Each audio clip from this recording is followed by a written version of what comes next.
দোসরা মে দিনটিকে অভিশপ্ত দিন হিসেবে পালন করলো বিজেপি। তাদের অভিযোগ, 2021 সালের নির্বাচনের ফল প্রকাশের পর থেকে রাজ্য জুড়ে 57 জন বিজেপি কর্মী খুন হন।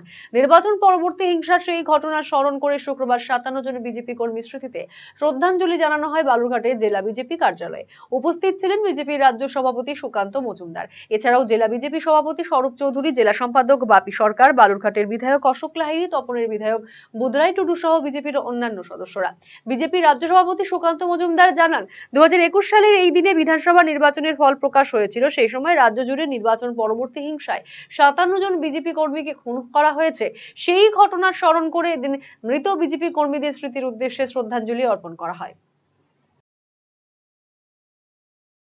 এই সন্ত্রাস যায় এবং এই সন্ত্রাসের ফলে পোস্ট পোল ভায়োলেন্স, যেটাকে আমরা বলছি, বিস্তৃত সময় ধরে চলে এবং এই সময়ে প্রায় 57 জন বিজেপি কর্মী সমর্থক তারা প্রাণ হারান।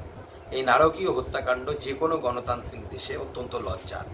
ভারতবর্ষের অন্য কোনো রাজ্যে ভোটে জেতার পর এই ধরনের হত্যাকাণ্ড এবং লাগাতার সন্ত্রাস কোথাও ঘটেনি। একমাত্র মমতা বন্দ্যোপাধ্যায়, যার নামে মমতা আছে, কোনো কাজে কোনো মমতা নেই, সেই মহিলা মুখ্যমন্ত্রীর আমলে মহিলাদেরকে আরও বেশি স্নেহময়ী হিসেবে আমরা মনে করি, আমাদের সমাজে মনে করা হয়, তার আমলে এতগুলো প্রাণ অকালে চলে গেছে। কত মহিলা শ্লীলতা হয়েছে তার ঠিক নেই, কত মহিলা ধর্ষিতা হয়েছেন বলতে পারেননি তার ঠিক নেই। তাদের দোষ কি ছিল? তাদের দোষ একটাই, তারা বিজেপির কার্যকর্তা, বিজেপির কর্মী, বিজেপির নেতৃত্ব। আমরা এই দিনটাকে ভুলছি না, আমরা সারা জীবন এই দিনটাকে মনে রাখবো